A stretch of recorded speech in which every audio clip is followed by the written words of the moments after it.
नमस्कार, मैं हूं आपके साथ गौरव राजेंद्र। केंद्रीय गृह एवं सहकारिता मंत्री अमित शाह ने सोमवार को हरियाणा पहुंचे और यहां पर उन्होंने महाराजा अग्रसेन मेडिकल कॉलेज अग्रोहा में महाराजा अग्रसेन की भव्य प्रतिमा का अनावरण किया और इसके अलावा नवनिर्मित आईसीयू का लोकार्पण और पीजी छात्रावास का शिलान्यास भी किया। इस दौरान शाह ने स्वास्थ्य, कृषि से लेकर ग्रामीण विकास तक के मुद्दों पर खुलकर अपनी बात रखी। शाह ने कहा कि यहां इतने बड़े अस्पताल में जहां लगभग 5 लाख लोग ओपीडी सेवाएं लेते हैं, हर साल 180 बच्चे यहां से मेडिकल की शिक्षा लेकर जाते हैं और रोगियों को अनेक प्रकार की आधुनिक चिकित्सा व्यवस्था मिलती है।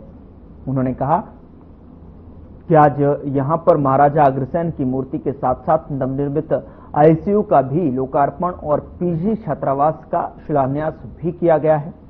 इन कार्यों से एक प्रकार से इस संस्थान को आगे बढ़ाने के लिए एक और कदम उठाने का काम हुआ है। तो कहीं न कहीं हरियाणा में गृह मंत्री अमित शाह का संबोधन कई सारी सौगातें लेकर यहां पर प्रदेश की धरती पर दिखाई दिया।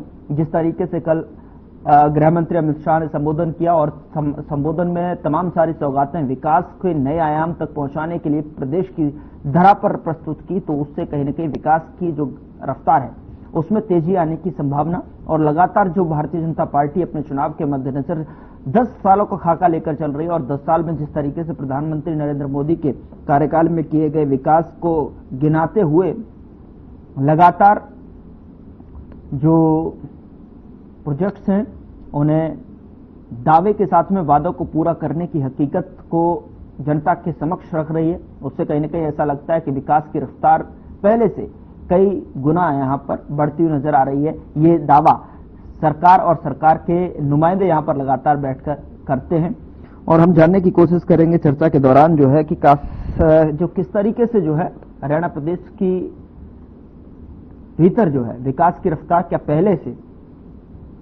बढ़ती हुई नजर आ रही है, जिसको लेकर विपक्ष और पक्ष में लगातार आर पार की स्थिति देखने को मिल रही है। लगातार विपक्ष इसको लेकर प्रश्न लगाता हुआ नजर आ रहा है कि विकास दिखाई नहीं दे रहा। समझने की कोशिश करेंगे कि किस तरीके से क्या समीकरण है विकास को लेकर, आखिरकार ये महासंग्राम क्यों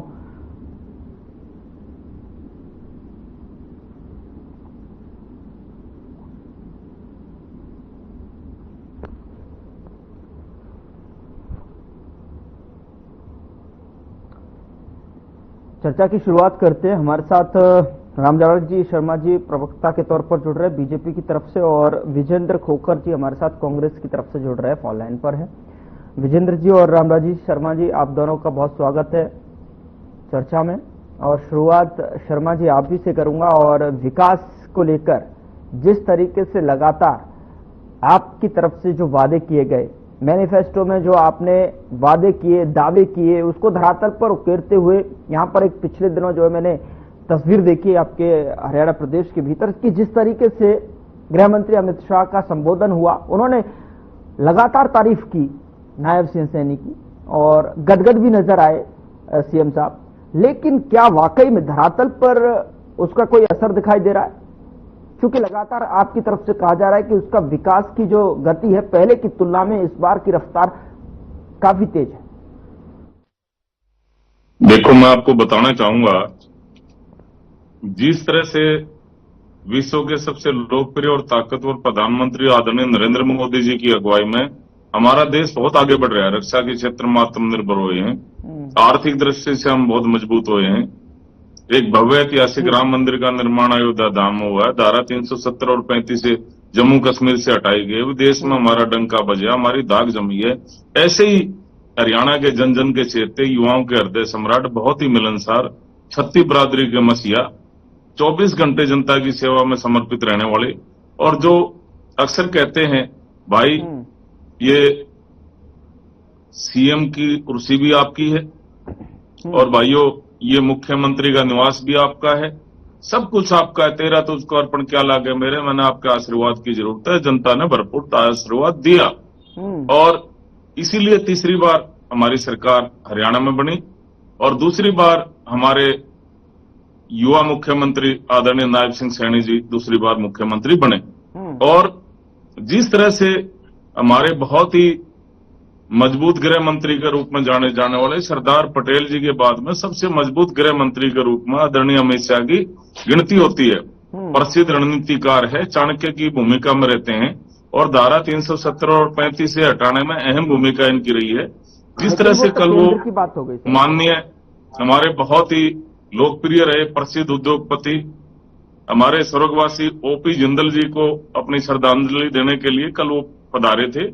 अग्रवा धाम में, अग्रवा मेडिकल कॉलेज में महाराजा अग्रसेन जी की मूर्ति का उन्होंने अनावरण किया था और 30 बेड के आईसीयू का भी उन्होंने लोकार्पण किया और पीजी अस्पताल का भी लोकार्पण किया और छात्रावास का भी लोकार्पण किया। तब उन्होंने हमारे मुख्यमंत्री जी के बारे में कहा, उन्होंने एक पुरानी याददाश्त भी बताई कि भाई जिस तरह से उस टाइम पे हमने नायब सिंह सैनी को मुख्यमंत्री के रूप में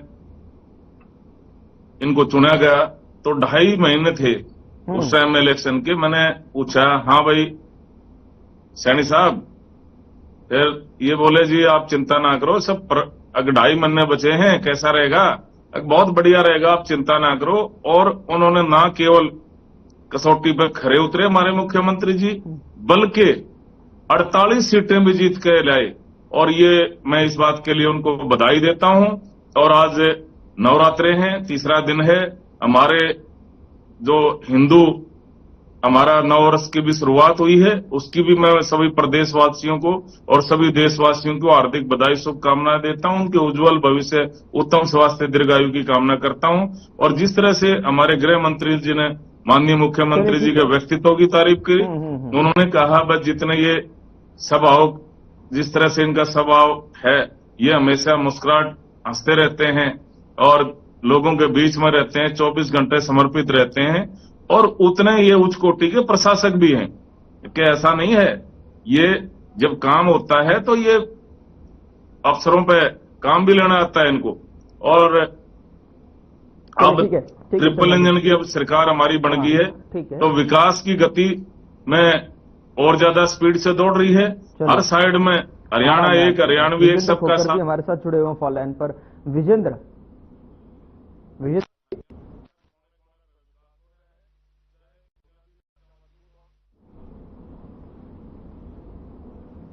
कॉलेज, हॉस्पिटल बने हो, चाहे रोड बने हो।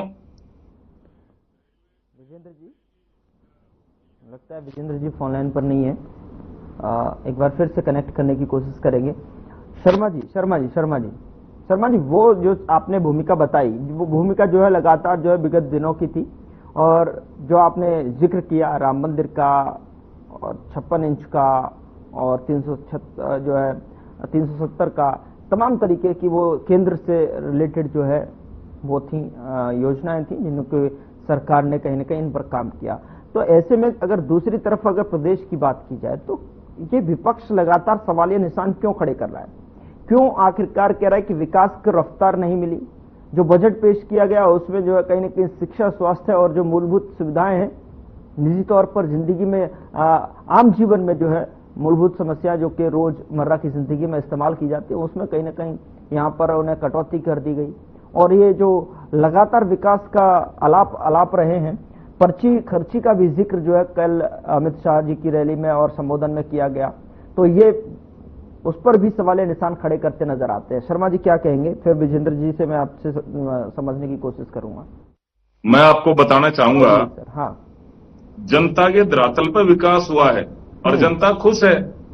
और जब भी तो छोटी सरकार में हमारा हर जगह कमल खिला है। भाई कांग्रेस का तो गुंडा भी नहीं फूटा, भाई कांग्रेस का एक भी कैंडिडेट जीत के नहीं आया। इट मीन्स विकास हो रहा है, जनता आशीर्वाद दे रही है, जनता आशीर्वाद दे रही है। तो हमारा तीसरी बार हमारी ये छोटी सरकार हमारी बनी है और हम ऐसे ही जनता की सेवा करते रहेंगे, जनता हमारे को आशीर्वाद देती रहेगी। आने वाले 30-40 साल तक हमारी सरकार ऐसे चलती रहेगी। अब आपने बात की रोजगार की, सबसे ज्यादा रोजगार हमारी सरकार ने दिया है, वो भी बिना खर्ची, बिना पर्ची के मेरिट के आधार पे। आज किसान का बेटा, मजदूर का बेटा, गरीब का बेटा, जिसकी 3 पीढ़ी खाली चली गई, कोई चपरासी नहीं लगा था, आज मेरिट के आधार पर क्लास 1 अफसर लग रहा है। ये आदरणीय मनोहर लाल जी ने इसकी शुरुआत करी थी और उसका अनुसरण डॉक्टर नायब सिंह सैनी हमारे मुख्यमंत्री कर रहे हैं, जिसके पास में जींद रोड तक का भाड़ा भी नहीं था। आज उस घर का बच्चा गस्टेड अफसर लग रहा है, ये अपना आप में गौरव की बात है। और ये भी बिना खर्ची बिना पर्ची के। इनके टाइम में क्या होता था, मुख्यमंत्री अपने क्षेत्रों को ठेकेदार अपॉइंट करता था। हर डिपार्टमेंट में ठेकेदार होते थे, ठेकेदार पैसे लेकर भर्ती करता और वो 2-4-6 महीने बाद निकाल देता, ना उनको सैलरी देता पूरी और ना ही पीएफ ईएसआई उनको जमा कराता। हमारी सरकार ने ठेकेदारी प्रथा को खत्म किया और कौशल रोजगार निगम लेकर आए। ये कौशल रोजगार निगम में वही बच्चे जो उनके टाइम में ठेकेदारी प्रथा में होते थे, और माननीय मुख्यमंत्री जी स्पेशल विधेयक इन बच्चों के लेके आए। ये करीब 1.25 लाख के करीब बच्चे हैं, स्पेशल विधेयक इनके पक्ष में लेकर आए। जान लेते हैं हमारे साथ जुड़ गए। मैं जान लेता हूं सर, जो उनसे जो है विकास को आखिरकार ये क्यों इस तरीके से देखते हैं, इस नजरिए से देखते हैं जहां पर इन्हें सिर्फ सवाल या निशान ही दिखाई देता है। विजेंद्र जी। गौरव जी नमस्कार सर जी। जो मेरे भाई कह रहे थे ठेका प्रथा खत्म कर दी। सर विजेंद्र जी मेरी आवाज सुन रहे हैं? जी विजेंद्र जी मेरी आवाज सुन रहे हैं? हाँ आपकी आवाज आ रही है सर। ठीक है, तो सवाल तो मुझे पूछने दीजिए। आप सेल्फ स्टार्ट हो जाते हैं मतलब। जी गौरव जी पूछिए सर। ठीक है, मैं सवाल ले लेता हूं एक जो है, उसके बाद जो है आपने आपकी जो स्क्रिप्ट है उसके हिसाब से बोल दीजिएगा जो आप याद करके आए। लेकिन मैं ये एक पूछना चाह रहा हूं सर कि जिस तरीके से जो है विकास के मुद्दे को लेकर पिछले दिनों लगातार जो है आपकी सरकार जो है लगातार कांग्रेस यानी कि कांग्रेस विपक्ष पूरी तरीके से सरकार को घेरता हुआ नजर आ रहा था कि 10 साल के अंदर जो विकास हुआ है उसका जो है कहीं न कहीं हमें खाका दे दीजिए, इसका हिसाब दे दीजिए। हिसाब किताब लेते हुए चुनाव के दौरान भी दिखाई दिए। लेकिन अब तो लगातार सरकार भी कह रही है, मंचों से कह रही है कि जो है पीएम नरेंद्र मोदी के नेतृत्व में पिछले 10 सालों में विकास की रफ्तार को और ज्यादा तीव्र गति मिली है। तो क्या वाकई में, और कल की तस्वीर हमने देखी किस तरीके से लोकार्पण और संबोधन में कहीं न कहीं गृह मंत्री अमित शाह ने जो संबोधन किया उसमें लोकार्पण किया, प्रतिमा का अनावरण किया, बहुत सारे जो है आईसीयू बेड्स के साथ में एक अस्पताल और दूसरी तरफ तमाम सारी वो सौगातें यहाँ हरियाणा प्रदेश को दी गई। क्या वाकई में धरातल तक जो है विकास पहुंच रहा है? और आपका जो है सवाल निशान हमेशा क्यों तैयार रहता है विजेंद्र जी? जी गौरव जी देखिए, मैं इसलिए हमलावर है कांग्रेस पार्टी कि 11 साल हो चुके हैं, 11 साल होने को हैं बीजेपी की सरकार को हरियाणा में। मैं बात करूंगा हरियाणा पर। हरियाणा की आज विकास की बात हो रही है तो एक भी क्षेत्र में विकास हरियाणा में नहीं हुआ। खेलों का बजट इन्होंने घटा दिया खेलों में। अब जो किसानों पे आय दुगनी करने का था, किसान आज भी कर्जे में है, आज भी आत्महत्याएं कर रहा है। कल भिवानी के अंदर बता दूं मैं, 2 सगे भाइयों ने अपने आप को पेट्रोल छिड़क कर आग लगा ली। इस तरह का विकास तो इनके बीजेपी की सरकार में हरियाणा में लगातार कह रहे हैं ना, वो तो एमएसपी पर खरीदने वाला पहला प्रदेश है जहां पर एमएसपी पर सबसे ज्यादा जो फसल खरीदी जा रही है। आप किसानों की बात कर रहे हैं तो उसको लेकर तो लगातार वो दावे कर रहे हैं सर। ये तो काजू बादाम भी जोड़ दिए। हरियाणा में कौन से काजू बादाम होते हैं? 24 फसलें कौन सी होती हैं कि हम एमएसपी पर खरीद रहे हैं? हाँ। ये देखिए दूसरे राज्यों में 200 से लेकर 500 रुपए बोनस किसान को मिलता है। हमारे हरियाणा राज्य में तो 1 रुपया भी नहीं मिलता बोनस के तौर पे। हमारे हरियाणा प्रदेश के किसान तो आज भी कर्जे में डूबे हुए हैं। किसानों को कोई हो गए आज से नहीं। और मैं बता दूं 2100 रुपए इन्होंने और 6000 मोदी जी ने दिए, 2000 हमारे मुख्यमंत्री ने वोट मांगने के नाम पर। वो कब मिलेंगे? वो सिर्फ झूठ बोल के। और हमारे एमपी सांसद हिसार से जयप्रकाश जेपी जी ने भी मुद्दा उठाया हिसार एयरपोर्ट का। वहां भी मीडिया पहुंची हुई थी कि जी आप कह रहे थे मैं इस्तीफा दे दूंगा एमपी के पद से अगर यहाँ उड़ान भरी जाए, तो वो वाक्य में सही साबित हुआ। इंटरनेशनल तो कोई विजेंद्र जी मुझे एक बात बताएं, जो है विकास एयरपोर्ट के बार विजेंद्र जी शर्मा जी कह रहे हैं कि विकास, मान लीजिए आपकी बात को मैं मान लेता हूं कि विकास नहीं हुआ, और तो मैंने भी यही सवाल पूछा कि विकास नहीं हुआ, लगातार जो है कांग्रेस इस पर हमलावर है। शर्मा जी से पूछा तो शर्मा जी ये कह रहे हैं कि विकास नहीं होता तो जनता हमें चुनती क्या? जनता ने तो जो है छोटी सरकार को भी हमें चुना, हमें विधानसभा में भी चुना और जो है हमें लोकसभा में भी अच्छे से चुना। तो क्या मतलब आप क्या कहना चाह रहे हैं? विकास मैं एग्जाम्पल देता हूँ। मेरे भाई को चंडीगढ़ के अंदर मेयर का चुनाव था, वहाँ सरेआम कैमरे के अंदर अधिकारी गड़बड़ करता पकड़ा, तो कानून के मुकदमा भी दर्ज हुआ। इस तरह की सरकार बनाते हैं ये, इस तरह की सरकार है। वो तो ओपन था, वो सामने आ गया कैमरे के अंदर। इस तरह के हथकंडे अपनाते हैं ये, हर तरह से पैसे देते पकड़े गए। इनके जो कैंडिडेट थे, चुनाव लड़ रहे थे, वो सरेआम पैसे देते पकड़े गए थे। लुभावने वादे करके लोगों से ठग्गा पग्गी करके सब करके सरकार बनाते हैं ये। नहीं तो इनके को मैं एक भी का भी नाम बता दो, भारत को आजाद कराने में इनकी पार्टी के एक भी नेता का किसी का हाथ हो, कहाँ विकास कराएंगे ये? इनका शुरू से यही रहा है। आपके नेता बता दे, आपके कांग्रेस का कोई भी नेता फांसी टूटा बता दे। अरे भाई, कांग्रेस पार्टी आज की नहीं है। आप शायद जन्म भी नहीं हुआ होगा जब से कांग्रेस पार्टी चल रही है। आप शायद भूल चुके हो अपने, याद करो अपनी याद कांग्रेस पार्टी आज की नहीं है। आपका जन्म भी नहीं हुआ होगा जब से कांग्रेस पार्टी।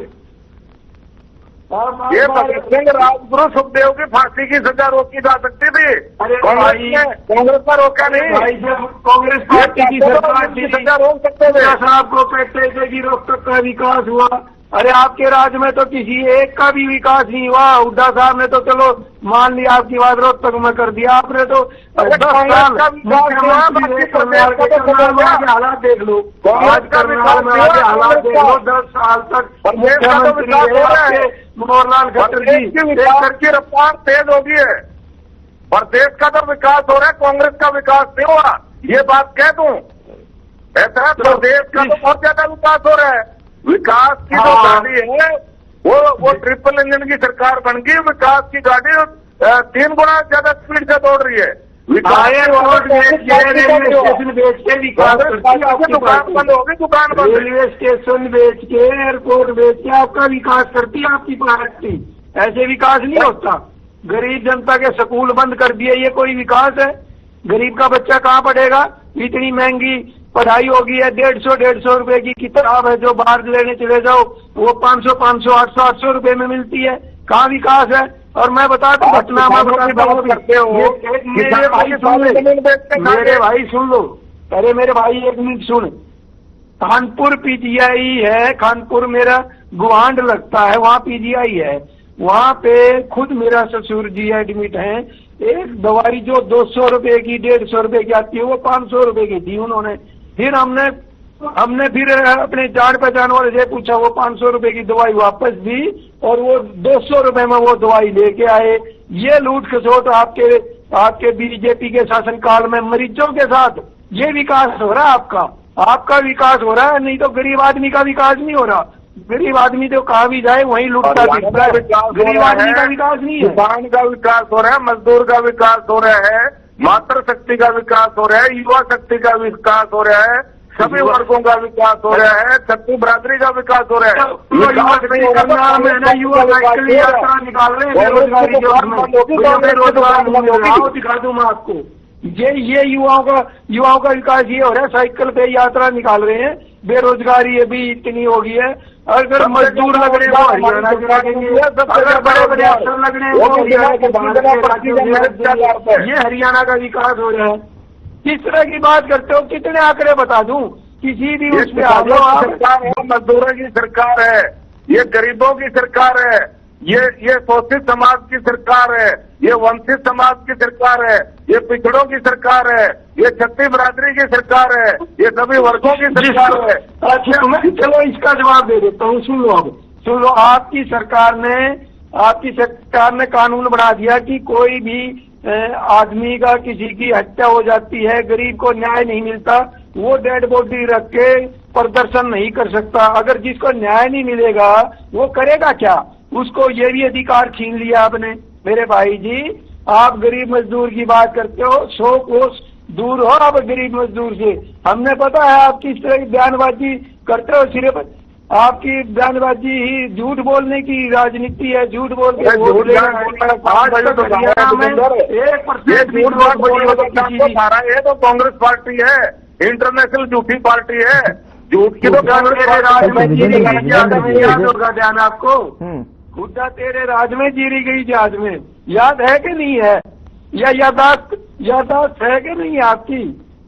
अरे आपकी पार्टी के सारे नेता कहते थे उन्होंने रोहतक में विकास करा, रोहतक में विकास आया। आप अपनी बताइए कौन सी आपने किस जिले में आपने विकास कर दिया? शर्मा जी सवाल ये भी है कि जिस तरीके से जो है कहीं ना कहीं कांग्रेस पार्टी की तरफ से दिग्गज नेताओं की तरफ से जो है लगातार आपको कटघरे में खड़ा किया जा रहा है, विकास को कटघरे में खड़ा किया जा रहा है, विकास पर लगातार जो है सवाल निशान यहां पर लग रहे हैं, तो कहीं ना कहीं कह रहे हैं कि नॉन स्टॉप जो वादे कर रहे थे कि नॉन स्टॉप सरकार, नॉन स्टॉप विकास की तरफ सरकार, कहीं ना कहीं उस पर फुल स्टॉप लग गया है। भूपेंद्र सिंह हुड्डा कह रहे थे उसको लेकर। तो मैं बताऊं, फुल स्टॉप कहां लगा? कांग्रेस पार्टी के ऊपर, कांग्रेस पार्टी के ऊपर फुल स्टॉप लग गया। विकास नहीं हुआ तो कांग्रेस पार्टी का नहीं हुआ, क्योंकि कांग्रेस की दुकान बंद होगी। इनकी ठगी ठोरी की दुकान थी, इनने ठगी ठोरी करके झूठ बोल के 5 सीटें लोकसभा में जीत ली थी। उन्होंने झूठ बोला था आरक्षण खत्म कराया जा रहा है, आरक्षण खत्म कराया जा रहा है, संविधान बदला जा रहा है, बहनों के खाते में 1 लाख आएंगे, 8,500 रुपए महीना आएंगे, खटाखट फटाफट। वो खटाखट फटाफट वाले आगे आगे भाग रहे थे, और बहने वो झूठे गारंटी कार्ड जो न दिए तो लेने के पीछे भाग रहे थे इनके। अरे भाई 2100 रुपए कब दे रहे हो? 2100 रुपए आप दे रहे हो मेरे भाई? 2100 रुपए बहुत जल्दी मिलेंगे मेरे भाई, 2100 रुपए मिलेंगे, आप चिंता ना करें। ऐसा है, मैंने कई बहनों से पूछा, माँ बहनों आप क्या करना चाहोगे? बोली भाई मेरी बात थोड़े विजेंद्र मेरी बात छोड़े। सभी बहनों ने कहा, मैंने कहा बहनों हमारा मुख्यमंत्री ने जो 2100 रुपए घोषणा करी है कैसा लग रहा है आपको, कैसा महसूस कर रही हो? वो बोली भाई बड़ा भाई हमारा जो बहुत ही लोकप्रिय प्रधानमंत्री है उस पर 33% भारतीय आरक्षण दिया, मुस्लिम महिलाओं के लिए जो कष्ट था 3 तलाक को खत्म करा, बीमा सखी योजना लेकर आए, नमो दीदी योजना लेकर आए, और अब 2100 रुपए महीना हमारा भाई नायब श्रेणी पहुंचा देगा। पहले हमारी कोसली लेकर आया, फिर उसके बाद में गैस सिलेंडर पहुंचाया, अब 2100 रुपए पहुंचाएगा। ऐसा भाई तो परमात्मा सबने दे, और हम तो रानी लक्ष्मी बाई की तरह हम तो अपने भाई का रानी लक्ष्मी बाई की तरह।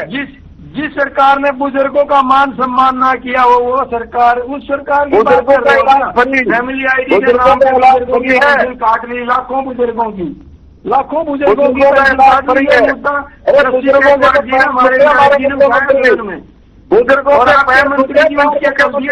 जवाब नहीं दे पाई। बुजुर्गों के पैर छूटे पैर हमारे मुख्यमंत्री जी। फिर वो किसने कहा दिया ऐसा बुजुर्गों का इलाज के नाम पे पेंशन बुजुर्गों की इलाज, ऐसा बुजुर्गों का इलाज है। माननीय मुख्यमंत्री बुजुर्गों के पैर छूते हैं उनसे आशीर्वाद लेते हैं, और बुजुर्गों के आशीर्वाद से फैमिली आईडी के नाम हमारे बुजुर्गों के आशीर्वाद की सरकार बनी है। आप हमारे झूठ बोलने की मशीन ला रहे हो। कांग्रेस पार्टी है। अरे मेरे भाई इसको भी झूठ कहते हो, मैं दिखा दूं, प्रूफ दे दूं आपको।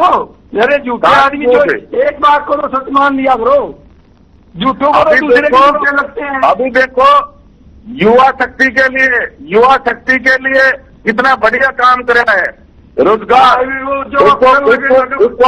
ट्रेनिंग, औद्योगिक क्षेत्र 10 बनेंगे, IMT 10 और बनेंगे, 10 और IMT, रोजगार के अवसर बढ़ेंगे उससे, हमारे बेरोजगार भाइयों को रोजगार मिलेगा, बहनों को लाडो लक्ष्मी योजना के अंतर्गत 2100 रुपए महीना मिलेंगे हमारी बहनों को। लाडो लक्ष्मी योजना का नाम है इसका। विजेंद्र जी मेरे भाई की सभी बराबरी की सरकार बढ़ा दिया आपने, महंगाई की मार है, महंगाई की मार है। आपके नरेंद्र मोदी जी ने कहा था हमारे देश में 100 सभी फसलें कितने बढ़ा दिए मेरे भाई से। किसान आपकी महंगाई में नहीं आया, मोदी जी ने आपने किसानों को खूब भड़काया, शहर बनाने की बात कही थी नरेंद्र मोदी जी ने, आपने किसान को खूब भड़काया। तो बताओ। गुरनाम सिंह चटूनी ने आपकी वो खोल दी पोल, गुरनाम सिंह चटूनी ने बोला भाई हमने तो खूब जनता को बहकाया और कांग्रेस का पक्ष में माहौल बनाया, लेकिन उठा साहब अरे एक एक कर बोलिएगा, एक एक कर ऐसा है। किसानों की बात इन्होंने कही ना, मैं बताता हूँ आपको। ऐसा है, किसान भाई कहते हैं 6,000 रुपए तो भाई मोदी जी खाद बीज के हमारे द्वारा पहुंचा दे, और 2,000 रुपये हमारे भाई मुख्यमंत्री ने दे दिए, जो किसान का बेटा है हमारा भाई, और खुद किसानी करी है नायब सैनी जी हमारे मुख्यमंत्री, 2,000 रुपये इसे बोनस के रूप में दे दिए। बोला भाई मौज कर दी, हमारे तो मौज हो रही है इसे मुख्यमंत्री ठीक है